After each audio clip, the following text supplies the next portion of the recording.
Hello and welcome to Star Citizen Sunday with me, Ryan, aka Sifu Messiah. This is a weekly show which covers everything from the world of Star Citizen over the past week. Links can be found in the description for anything we discussed during the show, so let's get on with it. So, I'm back from my camping and it's back to business again. In regards to last week's Star Citizen Sunday not happening, I will be gathering up all the information and doing a special Star Citizen Sunday episode later in the week, covering all the information from the week I was away. So to start off with, I just want to thank Elias Liang for buying me a beer. Cheers to you, sir. If you follow us on Twitter, at SuperMacBrother, with no S on the end, you can always see me enjoying the beers bought for me. So, it's been quite a week in the world of Star Citizen, and this week we have a 10-4 which is dedicated to FPS, a round the verse as normal, but, and get excited now, we had a post announcing the updated Starfarer sale with some amazing interior images and a first look at the Gemini military variant, but also there is a Star Marine FPS post explaining where they are with it and what is currently being worked on. This is definitely not one to be missed. So this week we had 10 for the producers and it was the FPS edition, so it's all solely about the first person shooter aspect, and it is Travis Day on his own telling us what we have asked. Now, starting with the first question, it is, will we be able to play solo against NPCs like in Arena Commander, or is the FPS module multiplayer only? And Travis Day says that on first release, FPS will be multiplayer only, so only PvP. There will be 2 game loads, Elimination, which is 8v8, and Satterball, which is 16v16, but he did say that going up against the AI in the FPS module will eventually be here, or eventually be released, as it is critical for the Squadron 42 to get the AI working in FPS. So we will see it, just currently it's only multiplayer. So the next question is, will we be able to land and transition from dogfighting to FPS in a single match before the Persistent Universe is released? Or are there going to be any more maps where both flying and running are important? Now Travis says that yes, before the PU is released, maps will include FPS and ships. Once the multi-crew ship and FPS combat is working, they will bring it together for Arena Commander 3.0, which is called Capture the Idris. Now this is where fighters and multi-crew ships will fight over an Idris and try to pilot it, so you will sort of fly around trying to take out other fighters and other boarding ships, and then if you manage to get down onto the Idris, you can board the Idris and fight your way through to the bridge to try and take over it. This will be a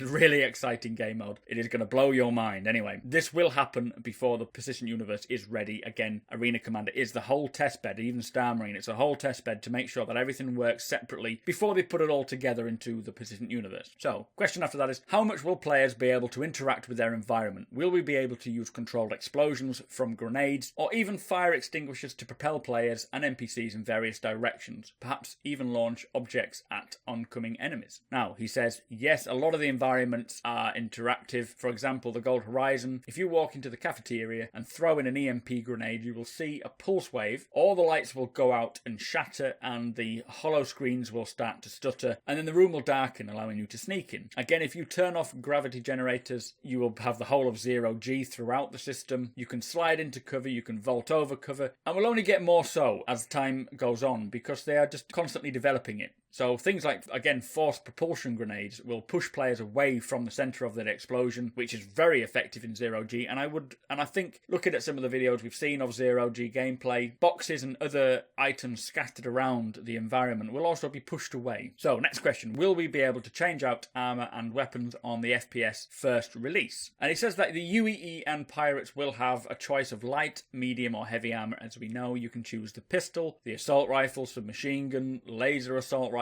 the frag grenade, sniper, even things he called aerial denial systems, which, I mean, it kind of speaks for itself, but I don't know how they're going to work. And also his favourite, which is the burst cannon. He says, yes, there are lots for the first iteration of Star Marine, but also when the next version comes out, or the next update for Star Marine comes out, it'll allow attachments like scopes and silencers and all these things that you can physically attach to your weapon. Man, it's going to be exciting. Anyway, next question is, how will fatigue in FPS work with different loadouts? Now, this is quite an obvious answer, as you can expect. Obviously, the heavier the armour, the more fatigue you will take and the more stamina you will deplete. But he does go on to say that, much like other games, stamina will depend on size and loadout of armour. Light, you will be able to sprint for longer and quicker, longer distances and quicker. Your aim will be better than with the medium or heavy armour, and how you react to recoil, etc. It kind of speaks for itself, as your stamina will depend on how well you aim, and if you are wearing something like heavy armour and you're trying to keep up with someone in medium or light armor, by the time you get to the destination, you are going to be swaying like a mofo, whereas they'll be nice and active. Anyway, after that, the question was, with the move to physics-based damage with projectiles, will players' clothing or armor be modelled based on the materials that make them up? So actual location hits from projectiles determining the sort of penetration or protection, etc. Will armor repairs be as common as ship damage repairs, or will clothing and armor be discarded as it becomes too damaged? So a pretty good question there. And he says yes. He says there will be many factors which go into how damage will be represented, and the damage will take into consideration everything from the velocity of the projectile to the materials it is impacting, and eventually your skin and the location being hit, and then apply damages to that part of you. He said it's super dynamic. You can see and feel the difference from one type of ammo, and then say you change the barrel type and then the ammo for your weapon and fire again, it'll feel completely different. Now the damage is going to be very, very in depth. He did go into a long sort of verse about how it will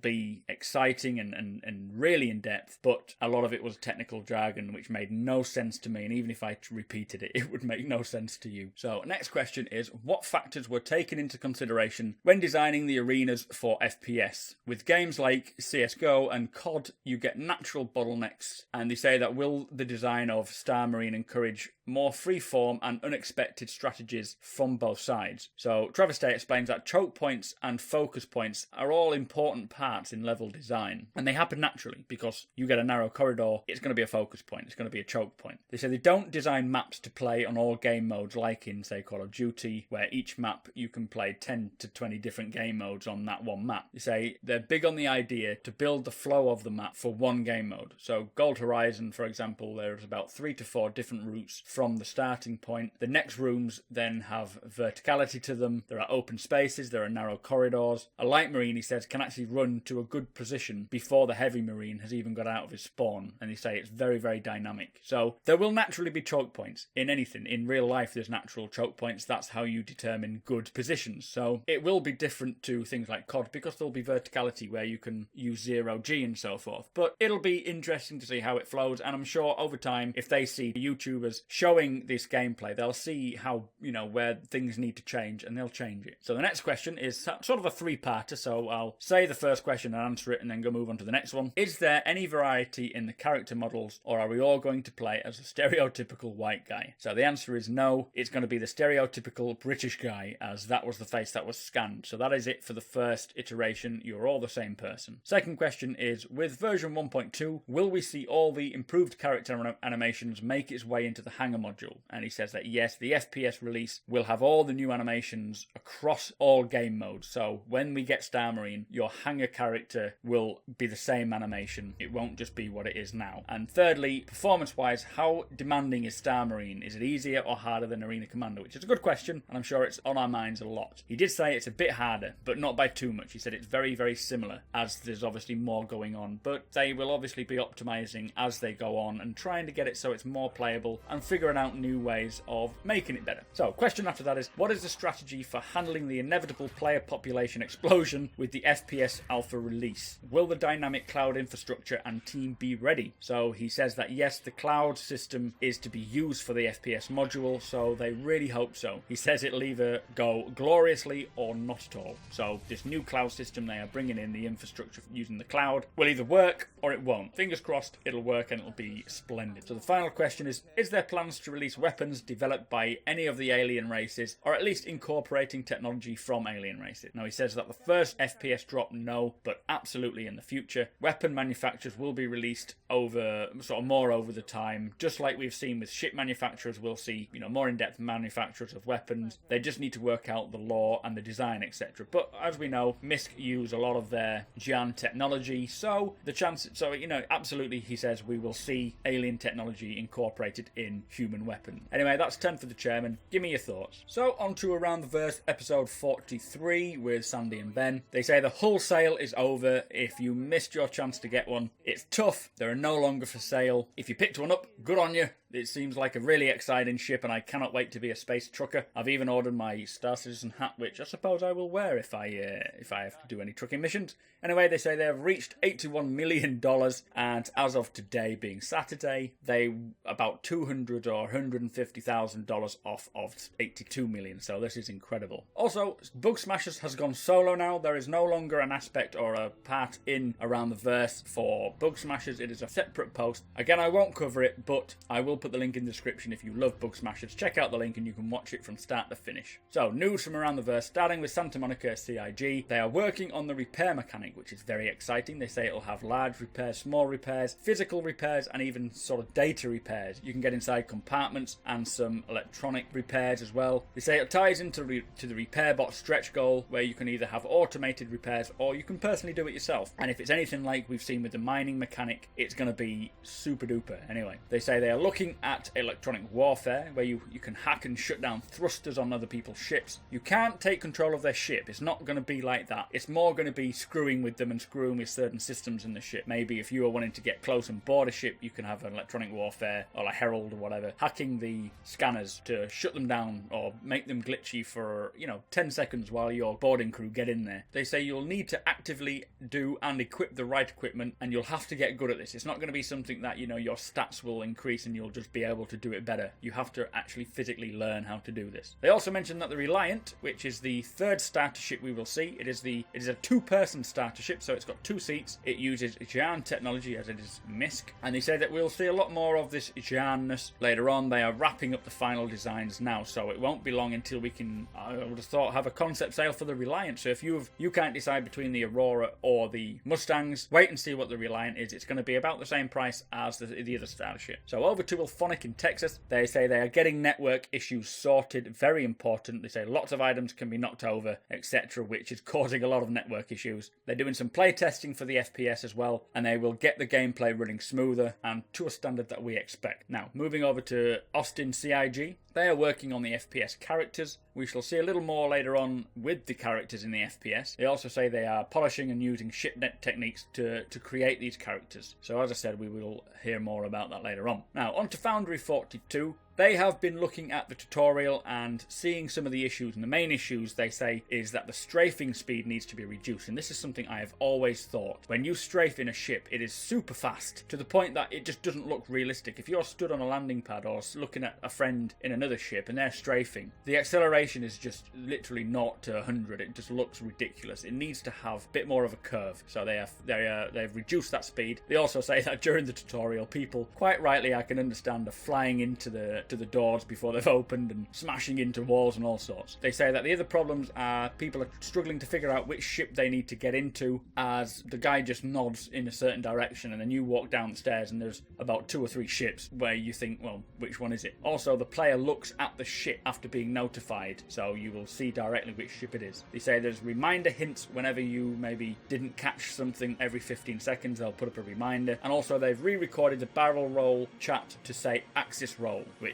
must be more apt. Anyway, after news from around the verse, we went with Alexis with a flare update from Behavior. Now, if you're a subscriber, you have received this flare update. It's pretty cool, and they are talking about it as it's a new flare series. So obviously we see the Taketsu models. The Taketsu model we will get every other month, and from now on we will be getting this new subscriber flare. I cannot pronounce the hell what collection it is, but it's sort of Explorer's collection of space novelties, and the first one you get is an Ellis-10 planet piece. Now, Ellis-10 was destroyed by its moon, and so people went out there and collected all different pieces of Ellis-10 as novelty sort of collector's items, and so if you are a subscriber, you have now got one of them. Again, you will probably be able to buy these in the verse when they are released. Also, they say they created the Hyper Vanguard Force game. Now, this is like an 8-bit little game. I'll try and show some footage of me playing it. Very arcadey, just like you see when you used to go to the arcade and you had those little joysticks and red buttons. Very cool, very nostalgic, and to be honest, very fun to play. So get in there, get on the website and give it a go. So after that, we met with James Pugh, who sat down with Pete Mackey, who is the designer. He is working on thruster balancing, including the thruster upgrading, and he's currently working on the Starfarer thrusters. So if you're interested to see what he has to say, check out the link in the description. Now, Ben sat down with the designers to have a discussion about controller balance. They say they may be doing like a full control refactoring. They need to revisit all the controls, especially with many new controls that are coming in with all these new game modes and new systems coming online. They're just adding more and more controls, and even a keyboard, like a normal QWERTY keyboard, is struggling to keep up with the controls. They say that they're checking all the analytics to see what works well where, and the most successful method currently is keyboard and mouse or joystick and mouse, which is quite interesting. They say 40% of people use the HOTAS. I use a HOTAS now thanks to Robert, cheers mate, and I find it very, the most immersive for me. I've used mouse and keyboard and I struggle with that. So anyway, they say don't worry just yet, as time will allow them to make better adjustments to suit all. Obviously this is still early days, the controllers are not 100% set up yet. So from there we went to Lisa Ohanian, who's doing the ship shape part to Around the Verse. We've got some cool images of the constellation. So this is all to do with the constellation. It's been reworked. They say they have added overall more detail and functionality for the Star Citizen universe. There's a bulkhead between the cockpit and the living area to make it more believable, which is very important. I didn't like that when I first saw it. There's a weapon rack in the living areas, and they've also added a missile reloading system in the cargo area. They also say the exterior is more Robert Space Industries style, which is the manufacturer, which we know each ship is going to be styled to their own manufacturer to make it more believable in the verse, like you would be able to tell maybe a Dodge car compared to a Fiat, obviously. They're also making it compatible with the modular system, as before the Connie was developed before the modular system was even thought about, or maybe talked about. So you can change the nose, the tail, the rooms, and a lot of exterior features. So the sneak peek, it is the new Starfarer, and if you thought this was exciting, you just wait and see what the next post is about. We'll actually get to see the military variant of the Starfarer called the Gemini. Stay tuned. Anyway, to finish with, they say that Sandy will be away for the next 2 weeks in London for the motion capture shoot for Squadron 42, so I think we will be seeing her in it. So that was it for Around the Verse. Tell me your thoughts on everything discussed. I want to know. So, following on from the sneak peek in Around the Verse, there was a post released to do with the new update sale for the Starfarer. Now, this is the first time we have actually seen inside the Starfarer, the final model of the Starfarer. This is a very exciting time for me especially, and I expect a lot of you out there. We have been waiting so long, hearing so many times about how the Starfarer is coming along. Finally, the time is now to see what it is. Now, the post, it's the new work in progress update sale, and if you missed out before getting yourself a Starfarer, now is your chance. It's an updated version of the Premier Fuel Transporter and in-flight refueler. So it's still being redesigned in Foundry 42 in the UK, as it will play a role within the Squadron 42 single-player campaign. We get to see where the development is, plus we get to see the Gemini as well, which is the military variant. Very exciting, and this is for the first time. No one has ever seen the Gemini until now. So over the next week, they say they shall take questions in regards to the Starfarer and the refueling process, they say. So I'll put the link in the description to the forum post, so if you have any questions, get in there, get them asked, and see if they answer them. So starting with the MISC Starfarer G2G Gemini, or the Star G as it's known. I'll show you an image of it now. This is the rough and tumble variant of the standard model for the frontline ops. It trades cargo space and maneuverability for reinforced armour, increased shields, more powerful engines, and a stronger versions of the 3-manned turrets. It also includes an optional missile pod, which can be swapped out for the fuel intake unit on the nose, which we'll get to soon. Now, the ordinary Starfarer, it did say that it can have this missile pod, but the ordinary one, it differs from the traditional bulk freighters as it's a dedicated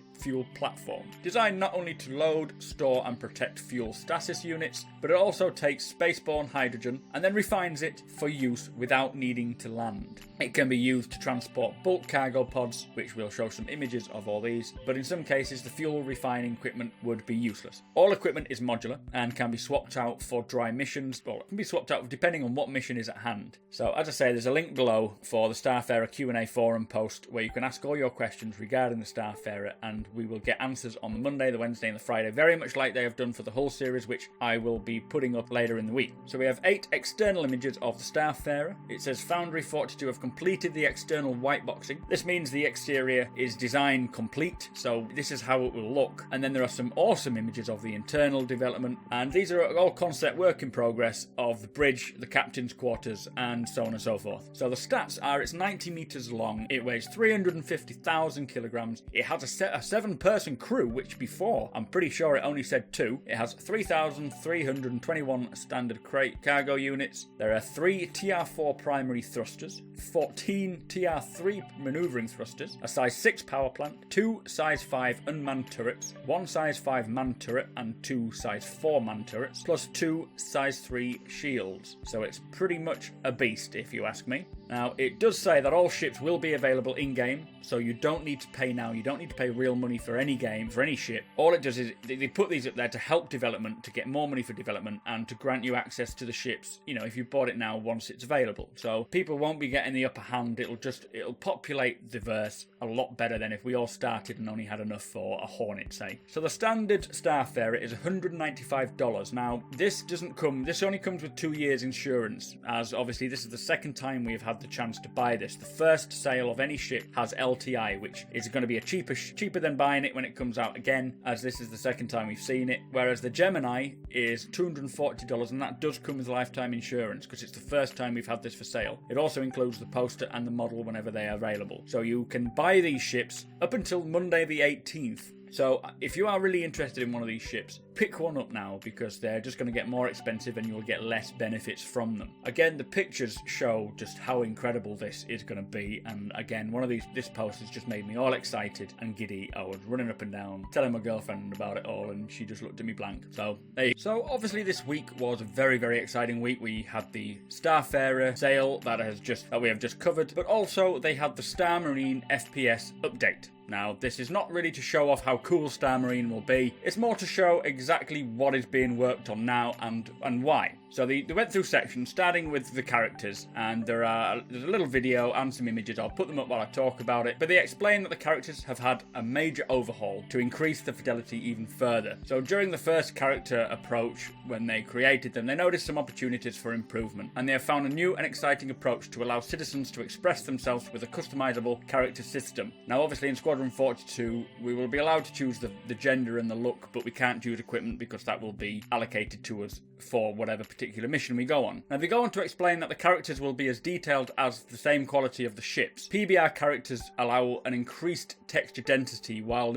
using less memory, just like the ships do. So you'll see a better performance with a much better quality. They're also looking into multi-layer blending per material, and they mention that the next step in character development to allow for modularity, optimization, and look continuity. Now, they say they are creating a system where materials are reused, physically accurate, and will be able to be continually updated and improved. So it sounds like this 10-year lifespan for Star Citizen may be even longer if you know, they can update the graphics, which is generally what holds back games, is the graphics and how it looks. They say it's an extremely difficult process, but an exciting one, and it will take patience and a lot of hard work, but they will get there. Now, they've also mentioned that the Marines and the Outlaws have undergone an extreme makeover, and the look and feel has improved by leaps and bounds over the last 2 months. They say that they will truly feel next gen, which, I mean, Star Citizen already feels next gen, so it'll be next gen in my opinion. Now, the Outlaws will look like they are from the same gang, and Marines will look like they are from the same outfit. They say this will be crucial when picking teammates out in a firefight. So I don't know whether that means there will be no friendly tags or enemy tags. I actually hope so. I hope that there are no icons saying this is an enemy, this is a friend, because in the real world it doesn't work like that. So for the immersion side of it, which I really go for over probably more gameplay aspects, I would like to see no tags saying this is a friendly, this is an enemy. And I suppose with the helmet on, maybe it will tag it when you take the helmet off. The HUD may remove all the tags. I don't know, but I'm excited to find out. Now, they also say that metal, carbon fiber, and leather materials can be picked out at first glance thanks to the level of detail. So when you are scanning, you can see exactly what someone is wearing just via the textures, which is incredible. I mean, obviously in most games now we can see that quite close up. We can tell what materials they are, or by the pattern that is put over the top. But this sounds like it's going to be a bit more in depth. Now, they mentioned that they have beefed up the armor to make them feel more protective and heavier than the lighter counterparts. Also, helmet interiors now properly reflect the geometry of the exterior, so it'll feel like you're wearing a helmet. And finally, for characters, they say they're upgrading the RSI spacesuit characters to get ready for Satterball. This includes team colours and upping the various parts to meet the current bar that is expected. So the specifics in development for characters are increased body count, more physical accurate materials, fixing and limiting anti-aliasing issues, laying groundwork for the customization system, character modularity, character optimization and levels of detail, multi-layer blending, which we've spoken about, character class and type specifics, and the PU character standard. So that is one hell of a post just about characters, and there's so much more to this post. We'll move on to animation now. And again, there is a video and some images. So they say it's been a monumental task getting the animations to the standard they want. CryEngine has never had a shipped game focused on zero-G combat for any considerable extent, so a large amount of research and development has gone into this portion, which explains where a lot of the money goes. Now obviously they have 81 million sort of total raised. They put a lot of money. I know one of them was $1 million research and development into procedural generation, which we've seen games like Elite and maybe No Man's Sky. They use that technology, but they may not use it well. They may use it as a novelty with it being the first sort of games to use it, but Star Citizen sound like they're going to use it properly. So they do put a lot of money into research and development, which I think is very important to make sure that whatever we develop works properly. Anyway, they're currently working on animations for no weapons, the rifle, which includes sniper rifle and submachine guns, pistols, grenades, 2 marine hand gadgets, plus a new set of heavy marine animations. They also have sliding, cover, vaulting and climbing, all animations going in to be reworked. Now they've also reworked or revamped the gunplay from what we saw at PAX, and they are working on reloads, the juke system, which we shall get into again, to give more weight and realism to the player movement. So this is to do with directional changes and not being twitch play. We will touch on that later on. So in January this year, they started from scratch revamping most of the animation sets, and all this takes a lot of time, and they expect to see plenty of bugs, but that's what we're here for, okay? This is an alpha game. We're here to test it, to make sure it works well and report the bugs. Now, it was sort of at this point that I started feeling really excited about this FPS. The videos and the images we see just make this game feel so real, and the fact that, you know, each ship itself makes you feel like you own it. The whole idea of being this character is going to blow my mind. It really is. Anyway, moving on to art and environment. We have some before and after images which I'll show while we talk about this, provided everything runs smoothly. They have recently implemented a new lighting approach which enhances visuals to both the Astro Arena and Gold Horizon. Now the lighting effects are much more realistic, and they say every single light is now physically calculated in terms of volume and brightness. So surfaces now calculate and bounce light more accurately too. Now light is a massive major feature in games, especially in my opinion anyway. Playing games like Kingdom Come, when you see me walking around at night time with a torch on, it just looks so real and it feels quite spooky in the forests. So when you're walking around, say, Gold Horizon or a derelict ship or anything that you know may contain an alien or something along those lines, the lighting is really going to give it its atmosphere. Now, in terms of lighting, the Sata ball, so the actual ball you play Sata ball with, they said they needed to create something easily recognizable, so it's now got this sort of heavy glow, allowing it to be spotted in the arena, plus your HUD iconography needed to be able to easily recognize it at a distance too. And during the Sata ball demo, they said that they noticed players struggling to spot the edges of the cover objects, and so they've added various lights to make the environment and its assets easily spotted, helping players navigate in full 360 0G, which as you can imagine will be very, very difficult, but when we play it, we shall get used to it. They say they've also improved many of the lighting in all other areas, but with doing so, they also had to update some of the PBR materials to ensure that the best image is possible, so they are constantly reverting back to what they already have done to keep it up to a particular standard that we expect from Star Citizen, and most importantly what Chris Roberts wants from Star Citizen. So moving on from art and environment, we go to Sata Ball and Zero G. Now they put down the rules, so this is the rules for Sata Ball. There are two teams, red and blue, which is the current colours. This may change, I don't know, but anyway, they spawn at either end of the Astro Arena, as you can imagine, which is the large zero gravity room with scattered objects suspended in the air. The ball itself spawns in the middle of the room, and both teams must race towards the ball to gain control of it. So using your legs and your arms for movement, and including the grapple hook, which is attached to your weapon, your pistol. So players can disable their opponents for a short while by shooting them. This does not kill them, it just sort of shocks them and makes them go limp, and when the player reaches the ball or grapples the ball towards them, they can then interact with it, and the player in possession is lit up so they are easily spotted by both teams, because obviously your teammates will need to see you, but the enemy will need to see where you are, or your opponent, to get the ball off you. Now the ball carrier cannot fire. He can only pass, he can shoot towards the goal, or he can drop the ball, and players must must pass the ball and avoid fire until they're able to shoot the ball through the enemy gates at the enemy spawn. Once a goal is scored, the game is reset, and it consists of about 7 rounds, they say. So we're starting to see a real aspect of how starter ball will play, and this whole using weapons and things, I actually starting to come round to the idea. At first I was very against using weapons for a game of, I don't know, some weird football game, but when you think you're in this huge arena, if you can just fly away from someone, it's going to be very difficult to chase them down. So it kind of makes sense. But I think they got the impression that not a lot of people like the idea of gunplay with it, but they did say it's not the main point of interest. Starter ball is generally a test bed to make the zero-G locomotion system something very robust, and typically you would obviously use thrusters to move in zero-G, but should you decide you don't want to use them, you will be able to learn how to move without thrusters, which starter ball does not use thrusters, so you can't use your suit to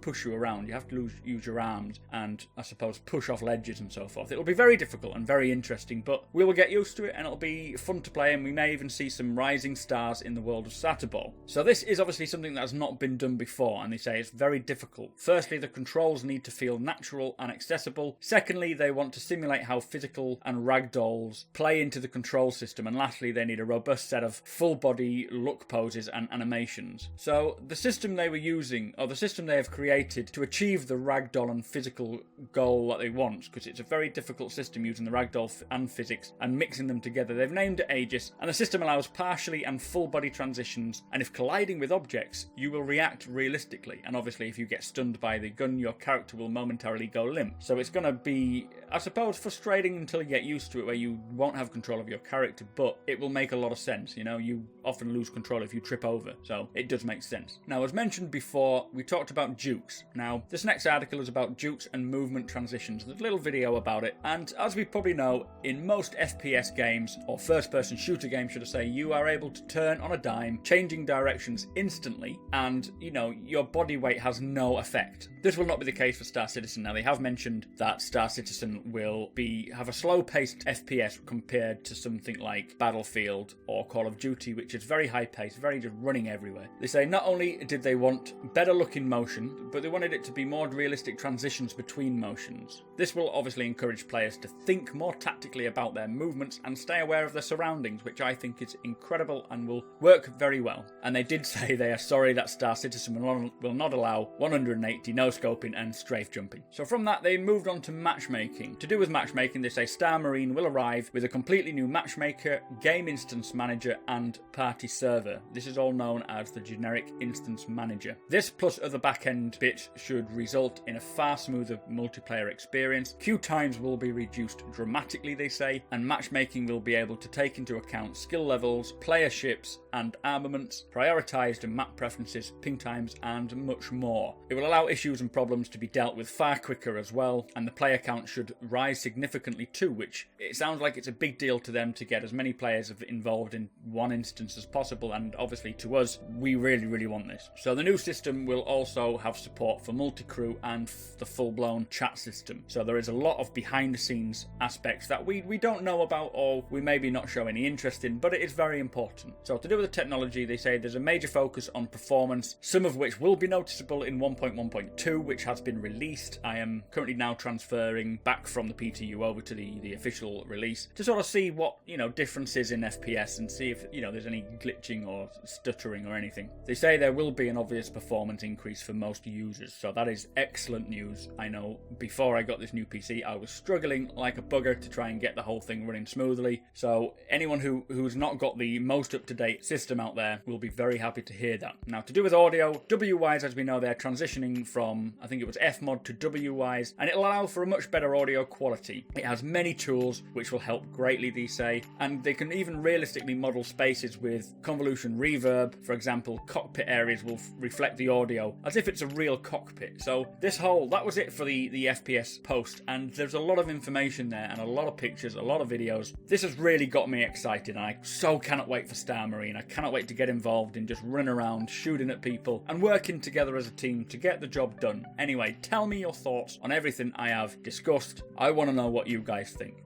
So, also this week we met with John Schimmel, who is the head of linear development. There was a new Terra Gazette post titled For a Famine, of which I'm still to read. The Solo Bug Smashers episode number 1 is out. The link will be in the description should you want to watch. Star Citizen Alpha 1.1.2 was released, and this brings the amazing tutorial mode, which, and if you haven't seen it yet, there is a link to watch my video on it, either on the screen now if I remember, or in the description. And also we had a new minigame released, as you heard, in around the verse called Hyper Vanguard Force. A very cool little 8-bit game. Again, link will be in the description should you want to give it a shot.